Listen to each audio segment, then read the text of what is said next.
کیا ماؤں نے لال جنے تھے؟ کیا دھرتی نے انسان دیکھے تھے؟ آج تک دنیا ایسا بادشاہ نہ دکھا سکی جو 22 لاکھ مربع میل پہ حکومت کر کے مسجد میں جھاڑو دے رہا ہو، جو 22 لاکھ مربع میل پر حکومت کر کے پانی کی مشق کندھے پہ اٹھا کے بیوہ عورتوں کے گھر میں گھڑوں میں پانی بھرنے جا رہا ہو۔ امیر المومنین کہاں جا رہے ہو؟ فلاں اماں کے گھڑے میں پانی بھرنے جا رہا ہوں، فلاں کے گھر میں پانی بھرنے جا رہا ہوں۔ 22 لاکھ مربع میل پہ حکومت کر کے دھرتی نے ایسا بادشاہ نہیں دیکھا جو اونٹ چراتا پھر رہا ہو، اور جو بیت المال کا اونٹ گم ہوا، چولے کو باندھا اور دوڑ لگائی، آگے احنف بن قیس ملے، ارے کہاں جا رہے ہو امیر المومنین؟ کہ تو بھی آجا، بیت المال کا اونٹ گم ہو گیا ہے، مل کے تلاش کریں۔ پتہ نہیں کتنے مسلمانوں کا اس میں حصہ ہے۔ دھرتی ایسا بادشاہ نہ دکھا سکے گی، نہ دکھا سکے گی، کوئی ایسا آیا ہی نہیں ہے کہ جو اتنی بڑی سلطنت کا مالک ہو اور کیکر کے درخت کے نیچے بغیر پہروں کے سو رہا ہو۔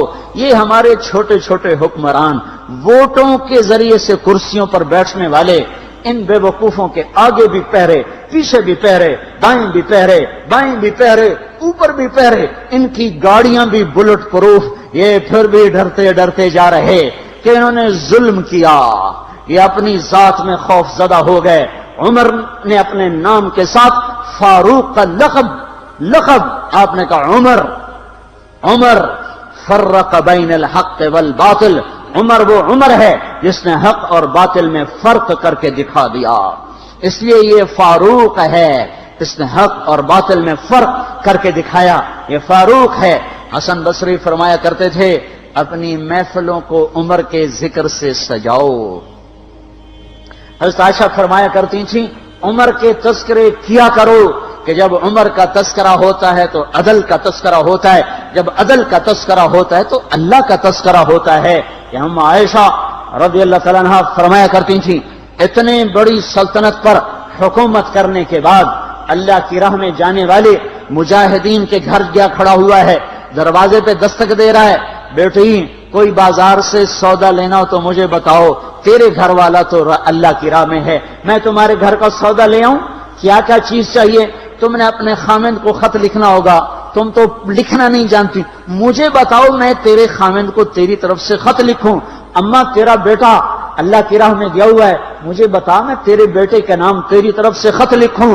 اتنی بڑی جس کے سامنے قیصر اور کسرا زیر و زبر ہو گئے، کج کلا، وہ زمین میں جا کے تہ خاک میں وہ سارے ہیرے لال جواہر، وہ زمین میں لوٹ پوٹ کرنے والا، کسرا کے تخت کو توڑنے والا اور روم کی طاقت کو توڑنے والا، آل ساسان کی طاقت کو توڑنے والا اور نوشیروان کے خزانے مدینے میں لانے والا اور خسرو پرویز کے خزانے مدینے میں لانے والا اور رومت الکبرا کے خزانے مدینے میں لانے والا خود اپنے کرتے میں 14 پیوند لے کے چل رہا ہے۔ 14 پیوند کے ساتھ کرتا ہے، مہینے میں 1 دن گوشت کھاتے تھے، وہ روٹی کھاتے تھے کہ عام آدمی حلق کے نیچے نہیں لے جا سکتا تھا۔ ہے سال کی ابتدا اس شخص کی شہادت سے ہوتی ہے جس کو اللہ نے وہ عزت دی۔ آپ نے کہا میرے 2 وزیر آسمان میں، 2 وزیر زمین میں، آسمان پہ جبریل اور میکائیل میرے وزیر ہیں، زمین پر ابو بکر اور عمر میرے وزیر ہیں۔ آپ فرمایا کرتے تھے ابو بکر عمر اگر کسی بات پہ جمع ہو جائیں تو میں ان کے مشورے کے خلاف کبھی نہ کروں گا۔ ابو بکر تیری مثال ابراہیم کی ہے، عمر تیری مثال نوح علیہ السلام کی ہے، ابو بکر تیری مثال عیسیٰ علیہ السلام کی ہے، عمر تیری مثال موسیٰ علیہ السلام کی ہے۔ آپ مسجد میں آئے، آپ کے دائیں طرف ابو بکر تھے، بائیں طرف عمر تھے، آپ اندر آئے اور کہا دیکھو اسی طرح قیامت کے دن ہم اٹھیں گے کہ میرے دائیں طرف ابو بکر ہوگا، میرے بائیں طرف عمر ہوگا اور ہم ہاتھوں میں ہاتھ دیے ہوئے اٹھائے جائیں گے۔ اور ایک حدیث میں آتا ہے اور میرے قدموں سے بلال کو اٹھایا جائے گا جو نکلتے ہی اذان دے گا، جس کے اسلام لانے نے اسلام کو اونچا کیا، جس کے اسلام لانے نے باطل کو پست کیا، جن راہوں سے عمر گزر جائے شیطان وہ راہیں چھوڑ دیتا تھا۔ عرفات کا میدان تھا، 1.25 لاکھ مقدس ہستیاں سامنے ہیں۔ میرے نبی نے فرمایا اس وقت میرا اللہ میرے سب صحابہ پہ فخر کر رہا ہے اور عمر بن خطاب پہ خاص طور پہ فخر کر رہا ہے، خاص طور پہ فخر ہو رہا ہے، عمر بن خطاب پہ خاص طور پہ فخر ہو رہا ہے۔ میرے بعد کوئی نبی ہوتا عمر ہوتا۔ عمر، میں نے رات جنت میں محل دیکھا، ایک اینٹ موتی کی، ایک یاقوت کی، ایک زمرد کی۔ میں نے پوچھا یہ کس کا ہے؟ کہا گیا ایک قریشی کا ہے۔ میں نے کہا میں قریشی ہوں، اتنا خوبصورت محل ہے، میرا ہی ہوگا۔ جب جانے لگا تو فرشتے نے کہا یہ آپ کے غلام عمر بن خطاب کا ہے۔ وہ کیا مبارک لوگ ہیں کہ جنہیں نبی کے گھر میں قبر نصیب ہو، ایک طرف ایک ساتھی، ایک طرف دوسرا ساتھی، جن کو نبی کے دو پہلوؤں میں جگہ ملی ہو۔ وہ کیسی عظیم ہستیاں، اتنی بڑی سلطنت کا مالک اور اتنے بڑے عدل کی نشانی بن کر مدینے میں مسجد میں بیٹھے رو رہے ہیں۔ امیر المومنین کیوں رو رہے ہو؟ کہا دجلہ کے کنارے کتا بھی پیاسا مر گیا تو پوچھ تو عمر کی ہوگی، فرات کے کنارے کتا بھی پیاسا مر گیا تو پوچھ تو عمر کی ہوگی۔ راتوں کو پہرے دیے جا رہے ہیں، راتوں کو خبرگیری کی جا رہی ہے۔ مدینے کے باہر ایک خیمہ ملتا ہے، چند بچے ملتے ہیں جو رو رہے ہیں۔ ایک عورت ہانڈی چڑھا کے ڈوئی پھیر رہی ہے۔ پوچھتے ہیں بہن یہ بچے کیوں رو رہے ہیں؟ کہ یہ بھوک سے رو رہے ہیں۔ ہانڈی میں کیا ہے؟ پانی، کچھ بھی نہیں۔ کیوں چڑھایا ہوا ہے؟ بہلانے کے لیے، سو جائیں گے روتے روتے۔ میرا اور عمر کا اللہ کے ہاں فیصلہ ہوگا۔ تو عمر کی ہچکیاں بن گئیں کہ عمر کو بہن تیرے حال کی کیا خبر؟ کہ پھر ہمارا بادشاہ کیوں بنا ہے؟ اگر ہمارے حال کی خبر نہیں لیتا تو ہمارا خلیفہ کیوں بنا ہے؟ پر لگ گئے، بیت المال سے سامان نکالا، بوری بھری، سر پہ اٹھائی، کمر پہ اٹھائی۔ غلام اسلم نے کہا میں اٹھاؤں؟ کہ قیامت کے دن بھی میرا وزن تو اٹھائے گا۔ اسی طرح بھاگے ہوئے آئے، پنیر نکالا، آٹا نکالا، گھی نکالا، شہد نکالا، ڈال کے ہانڈی میں نیچے آگ، خود دھواں، گیلی لکڑیوں میں پھونکے مار مار مار آگ جلائی، حلوہ تیار کیا، پھر پلیٹوں میں ڈال ڈال کے بچوں کو کھلایا۔ وہ عورت کہنے لگی کاش عمر کی بجائے تو خلیفہ ہوتا۔ تو یہ نہیں کہا کہ میں ہی عمر ہوں، میں ہی عمر ہوں۔ فرمایا جب کل تو امیر المومنین سے ملے گی تو مجھے بھی وہیں دیکھ لے گی، مجھے بھی وہیں پا لے گی۔ پھر وہاں بیٹھ کے دیکھتے رہے، اٹھ کے چل دیے۔ بچے ہنسنے لگے، کھیلنے لگے تو اپنے غلام سے فرمایا میں نے انہیں روتا دیکھا تھا، میرا جی چاہا میں انہیں ہنستا بھی دیکھوں۔ 22 لاکھ مربع میل پہ اسلام پھیلا کر حکومت اس سے بھی بڑے علاقے میں لوگوں نے کی۔ چنگیز نے اس سے زیادہ فتوحات کی، محمود غزنوی نے اس سے زیادہ کی، سکندر تیمور نے اس سے زیادہ کی۔ پر فتوحات کر کے یوں خدمت کر رہا ہو، پانی بھر رہا ہو، اونٹ چرا رہا ہو، امامت کرا رہا ہو، 14 پیوند لگے کپڑوں کے ساتھ خلافت کے تخت پر بیٹھا ہوا ہو، یہ دھرتی میں پھر کوئی نہیں آئے گا۔ ہے نماز میں خنجر لگا، نماز پڑھاتے ہوئے 27 ذوالحج، 27، 28، 29 یکم کو انتقال ہوا۔ یکم محرم موت کے آثار گہرے نظر آئے۔ بیٹے کو بلایا کہ بیٹا جاؤ اما عائشہ سے پوچھ کے آؤ کہ عمر اپنے ساتھیوں کے ساتھ دفن ہونے کی اجازت چاہتا ہے۔ امیر المومنین کے لقب سے بات نہ کرنا، عمر کہنا، عمر اب میں امیر المومنین نہیں رہا۔ جب وہ پوچھنے گئے تو حضرت عائشہ رو رہی تھیں۔ انہوں نے عرض کیا اما جان میرا باپ اپنے ساتھیوں کا پڑوس چاہتا ہے۔ انہوں نے فرمایا یہ جگہ تو میں نے اپنے لیے رکھی تھی، لیکن اگر عمر چاہتے ہیں تو ان کو مجھ پر فضیلت ہے، میں ان کے لیے دستبردار ہوں۔ انہوں نے واپس آ کر خوشخبری سنائی، مبارک ہو اجازت مل گئی۔ کہ نہیں شاید میرے شرم میں اجازت دی ہو، جب مر جاؤں تو مجھے دوبارہ دروازے کے سامنے رکھ کر پھر جا کے پوچھنا، اس وقت اجازت ملے تو پھر لے جانا، ورنہ مجھے بقیع کی طرف لوٹا دینا۔ اتنے میں حضرت علی آئے، پریشان دیکھا، عمر کیوں موت سے ڈر گئے؟ کہ نہیں، موت کے بعد کی گھاٹی سے ڈر رہا ہوں۔ کہ ڈرو نہیں، میرے ان کانوں نے سنا ہے اور اتنی دفعہ سنا ہے کہ میں گن نہیں سکتا کہ اللہ کے نبی فرمایا کرتے تھے ابو بکر اور عمر جنت کے بڑی عمر کے لوگوں کے سردار ہیں۔ آپ نے فرمایا تو اس بات کی گواہی دے گا؟ کہ میں بھی دوں گا، میرا بیٹا حسن بھی دے گا۔ امام حسن بھی ساتھ تھے۔ کہ میں بھی دوں گا، میرا بیٹا حسن بھی گواہی دے گا۔ پھر بھی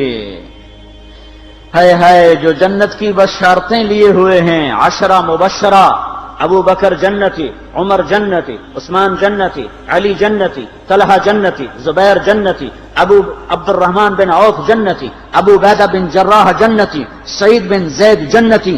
آپ نے نام لے کر گنے، نام لے کر گن کر کہا، سنو ابو بکر جنتی ہے، عمر جنتی ہے، عثمان جنتی ہے، علی جنتی ہے، طلحہ جنتی ہے، زبیر جنتی ہے، سعد بن ابی وقاص جنتی ہے، عبد الرحمن بن عوف جنتی ہے، ابو عبیدہ بن جراح جنتی ہے، سعید بن زید جنتی ہے۔ میں ان سے راضی ہوں، لوگوں ان کا حق پہچانو، میں ان سے راضی ہوں، میں ان سے راضی ہوں۔ پھر آپ نے فرمایا اگر تم نے ان کے بارے میں کسی ایک کے بارے میں بھی دل میں بغض لے کر مر گئے، اور تم نے اتنی بندگی کی تھی کہ سوکھ کے کانٹا ہو گئے تھے، روزے اتنے رکھے تھے کہ پیٹ کمر کو لگ گیا تھا، سجدے اتنے کیے تھے کہ تمہارے ماتھے اور گھٹنوں پر پتھروں جیسے نشان پڑ گئے تھے، اتنا کچھ کر کے ان 10 میں سے کسی ایک کا بغض لے کر اگر تم مر گئے تو اللہ تمہیں منہ کے بل جہنم میں گرا دے گا۔ لوگوں میں ان سے راضی ہوں، ان کا حق پہچانو، جن کو اللہ بھی رضا کے پروانے دے رہا ہو، جن کو اللہ کا رسول رضا کے پروانے دے رہا ہو، جن کو وزارت کا شرف مل چکا ہو، نبی کے پہلو میں قبر جن کی بننے کا اعلان ہو چکا ہو، وہ موت پر کیا کہہ رہا ہے؟ موت پہ کیا کہہ رہا ہے؟ اپنے بیٹے سے کہا میرا سر زمین پہ ڈال دے۔ ان کی گود میں سر تھا عبداللہ بن عمر، تو انہوں نے گود سے ہٹا کر پنڈلی پہ رکھ لیا، یہاں رکھ لیا۔ چلے گئے، کیا کہہ رہا ہوں سنتے نہیں ہو، زمین پہ ڈال دو۔ تو انہوں نے زمین پہ ڈالا تو اپنے چہرے کو مٹی میں رکھ دیا اور ایسے ملنے لگے اور کہنے لگے، اے میرے رب، اگر تو نے عمر کو معاف نہ کیا تو عمر ہلاک ہو جائے۔ ویل لک یا عمر ولامک ان لم یغفر لک ربک، عمر تیری ہلاکت ہے اگر تیرے رب نے تجھے معاف نہ کیا۔ یہ کہتے کہتے کہتے جان دے دی۔ 22 لاکھ مربع میل میں اسلام کو زندہ کرنے والا، این حالت نماز میں زخم کھا کے گرنے والا، مطلوب مصطفیٰ، وزیر مصطفیٰ، جنت کی خوشخبریاں لے کر پھر موت پر یوں کہہ رہا ہو، اللہ تو نے معاف نہ کیا تو میرا کیا بنے گا؟ کیا بے طلبی ہے۔ ان کے بیٹے خلافت کے اہل، ان کے بہنوئی سعید بن زید 10 مبشرہ میں سے دونوں کے نام کاٹ دیے، کہ یہ 6 ہیں جن سے اللہ کا رسول راضی تھا، جس کو چاہو خلیفہ بنا دو، جس کو چاہو حکومت دے دو، نہ میرے بیٹے کو ملے گی نہ سعید بن زید کو ملے گی۔ کسی نے کہا شوشہ چھوڑا، آپ کا بیٹا بھی تو بہت قابل ہے، اسی کو بنا دیں۔ تو اسے تو طلاق دینا نہیں آتا، حکومت کہاں سے چلائے گا؟ یہ ایک واقعہ کی طرف اشارہ کیا ہے، اس کے پیچھے ایک واقعہ ہے جس کو انہوں نے یاد کر کے فرمایا، وہ تو طلاق دینا نہیں جانتا، وہ حکومت کیا چلائے گا؟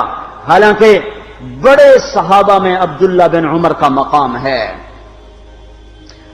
ہے جنازہ صہیب رومی نے پڑھایا، دروازے کے سامنے لا کے رکھ دیا گیا، سب لوگ جنازے کے ساتھ کھڑے ہو گئے، عبداللہ بن عمر اکیلے آگے گئے، دروازے پر دستک دی تو اما جان میرا باپ عمر بن خطاب دروازے پہ حاضر ہو چکا ہے، اندر آنے کی اجازت چاہتا ہے۔ تو عائشہ رضی اللہ تعالیٰ نے اپنی چادر کو اٹھایا اور روتے ہوئے باہر نکل گئیں۔ پھر لوگ اندر داخل ہوئے، قبر کھودی گئی، قبر کھودتے ہوئے عبداللہ بن عباس بھی قبر کے کھودنے میں شریک تھے، تو کہتے میرے کندھے پہ کسی نے ہاتھ رکھا، میں نے پیچھے مڑ کے دیکھا تو علی رضی اللہ تعالیٰ عنہ کھڑے رو رہے تھے اور فرما رہے تھے مجھے پتا تھا تو یہیں آئے گا، یہاں تیرے سوا کوئی نہیں آ سکتا، کہ میں نے ایک دفعہ نہیں کتنی دفعہ میں نے اللہ کے نبی سے یہ بات کا تکرار سنا، میں ابو بکر اور عمر، اس کا اتنا تکرار سنا ہے میں نے کہ مجھے یقین تھا یہیں آئے گا، تو اور کہیں نہیں جا سکتا۔ میرے بھائیوں، غفلت سے باہر آ جائیں، یہ دھوکے کا گھر، یہ مچھر کا پر، یہ مکڑی کا جالا، یہ دنیا کہیں ہمیں ہلاک نہ کر دے۔ ان لوگوں کو سامنے رکھ کے زندگی گزارو جنہوں نے اللہ کو راضی کیا، اس کے رسول کو راضی کیا، کلمہ حق کو بلند کیا، خیر کے ذریعہ بنے، شر کے مٹانے والے بنے، اور دنیا میں مرنے کے بعد بھی ان کے تذکرے ہدایت کا سامان بنے، ان کے تذکرے روشنی کا مینار بنے۔ ان کے پیچھے چلو، مغرب کے اندھیروں کی طرف مت دوڑو، وہاں تو سورج بھی ڈوب جاتا ہے، مغرب میں تو سورج بھی ڈوب جاتا ہے، اور تمہیں پکار کے کہتا ہے مغرب کی طرف نہ آنا، ادھر اندھیرا ہے، میں یہاں گم ہو گیا، تم کون سا سراغ ڈھونڈنے آئے ہو؟ دوڑو اللہ اس کے رسول کی پاک زندگی کی طرف، اس کے پاک صحابہ کی زندگی کی طرف، جن کو اللہ نے مرنے سے پہلے جنت ہاتھ میں دے دی، جنت کی بشارت دے دی۔